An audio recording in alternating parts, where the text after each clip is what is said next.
बातमी समोर येते नांदेडमधून। नांदेड बस स्थानकात बॉम्बस्फोटाची धमकी देण्यात आली। मारणे गँगचा शार्प शूटर म्हणत धमकीचा फोन आलाय।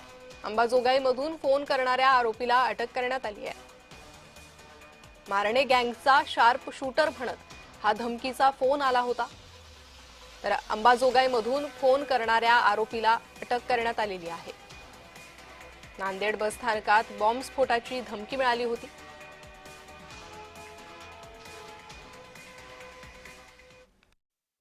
त्या पथकाने तिथे जाऊन खातरजमा करून शेख सलीम शेख चांदपाशा नावाचा इसम ताब्यात घेतला असता तो इसम मनोरुग्ण असल्याचे निष्पन्न होत होते।